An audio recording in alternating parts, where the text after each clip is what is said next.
Okay, Coach Mattin, Dr. Mattin, Dad Mattin. I don't know what I mean. Did you have a lot of titles? I got to wear a lot of hats. You do, man. Do you? Okay.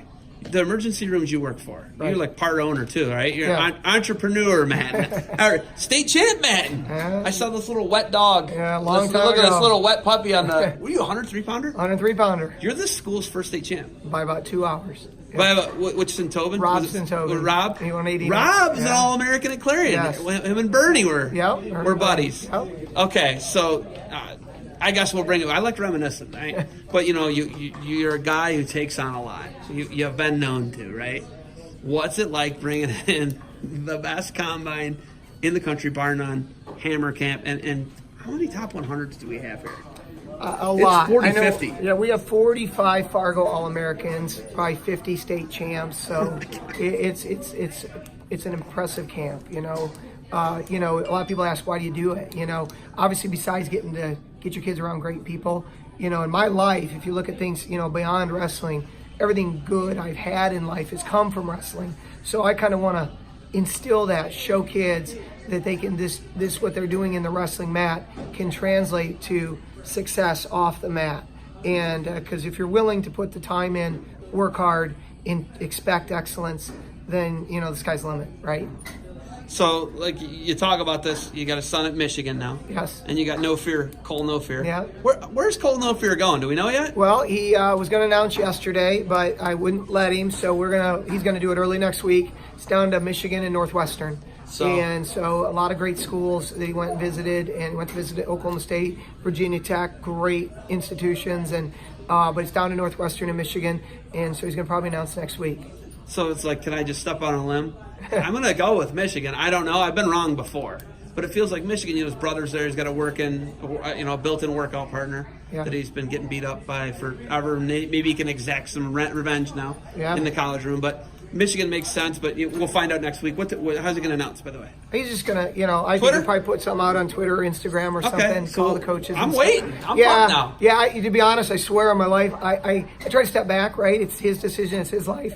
I honestly have no idea. I have no idea.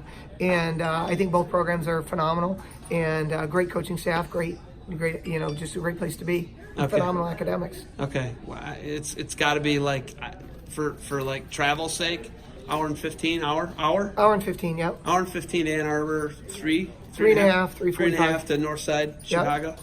I mean, that's easy for me, but two great institutions. Stony Hollow does a great job. Yes. Obviously Northwestern, so I'm excited for that. But when do we get back to it? You got two more sons. Yes. You got two more. You know something in your doctor thing, your MD thing about making boys that most people don't know. But when you look at that, you still have two boys left. Yes. You got to guide them through this process. Right. Delta's a proud school. You have a great tradition that you started, literally, with state championships. But how do you navigate the waters with all these other kids who you help? What you want to do is put them around good people. You want to show them the path, and then it goes from when they're young, extrinsic motivation, meaning dad helps you stay motivated, to as they get older, you hope that they fall in love with the sport and become intrinsically motivated. Because to be successful at the next level, it's hard. It's miserable at times, and to go to that misery, it's too hard if you're doing it for somebody else. So from my perspective, just expect that, show them how the hard work, expect to be the best, and then you may not reach it, but you're gonna be a heck of a lot closer than if you didn't try that. Coming into this thing, it grew from 85 to 125. Yes. Your gym has more mats in it this year, it feels like. Yes, it does. It's insane. Where do you grow from here, man? You're a small community. I don't even know what to tell you or where to go. I don't even have like a facility. What do you do? I don't know. We literally could have 200 people. We had kids calling from across the country that wanted in. That's why these kids are so lucky to be part of those great programs: Young Guns, Pinnacles, Wrestling Factory, Burnett's, Eastern Iowa. To have this ability to come and work out in this environment. Who knows? We may grow it, go to the other gym, put the lightweights over there, middleweights, because we already have 50 hammers on the little guys up on the stage. So, I don't know. It's just exciting. It's a great problem to have. That something that started so at grassroots level has grown into something that's really special. I look at it, and you're going to be a Big Ten guy. Whether you like it or not, it sounds like it's going to be Big Ten for the next 6 years. Right. Okay, how excited are you about that? And what do you tell kids about the different levels that can go? You got D1. Your kids, two out of your 4 so far are D1 guys. We get that.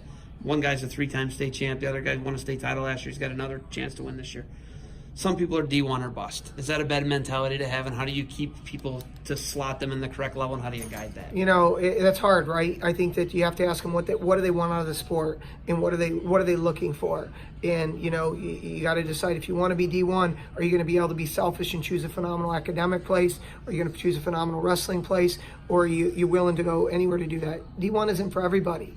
And if you love the sport and you just keep working, you're gonna slot yourself in when you start visiting schools on where you should be. And I developed a survey for my boys. It's hard to ask a 17-year-old what do they want in life. So I tried to rank things and put a little objective criteria, and that seemed to help a lot. Put things down. Okay, I'm gonna shoot from the hip. Yeah. You ready? Yeah, I'm shooting. Yeah. Don D'Amelio, Mike Mattin, Father Recruiting Service. I just did it. There it was. There we go. Can I get 10%? Yeah, sure. Give me 10%. You guys are super level-headed guys. Okay, a lot of dads aren't that. Okay, a lot of people don't have realistic expectations for their kids. Correct. I mean, there's no question about it. Everybody thinks their kid's a D1 football player. Right. That's just not factual at all. And then a lot of people think their wrestlers are D1.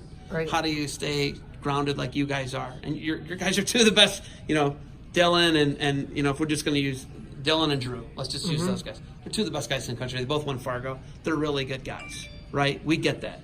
But how do you get, like, maybe one of your other 2 kids isn't at the level of the brothers?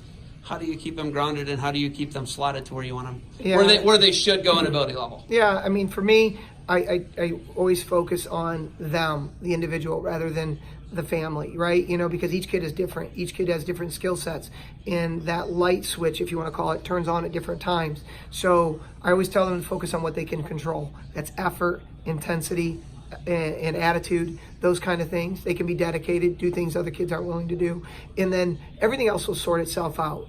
They're going to go where they're going to go based on what they do in the classroom. They're going to have as many doors open as possible, because let's be honest, phenomenal wrestlers who have crappy grades, they're not going Big Ten.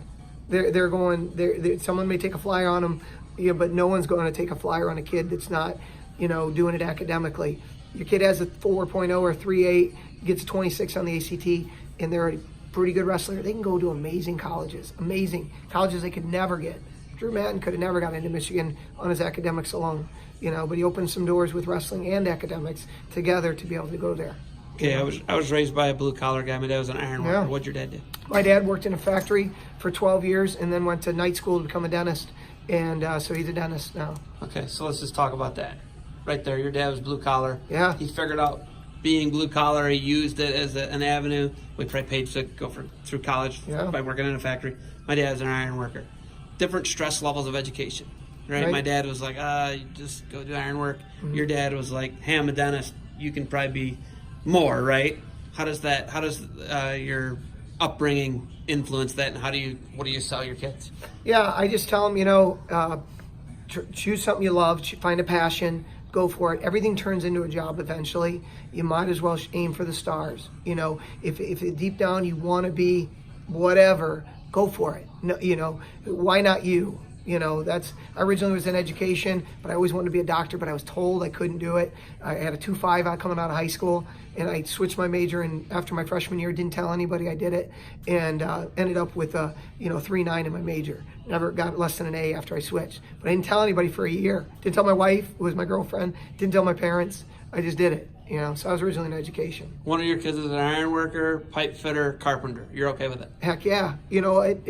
Just be amazing at what you do, right? I mean, just give it all. If you're going to be the pipe fitter, be the lead pipe fitter. Be the guy that everyone looks up to because you work the hardest and you always show up and you do things the right way. I'm already a better dad. You got anything else for me? I don't. Enjoy it. Enjoy it. Thanks for the time. I got to get home. I do have a sick kid. Oh. I appreciate everything. And hey, man, always dynamite to talk to you. Good luck to you guys tomorrow, and hopefully we can get a little bit more footage. All right. All right.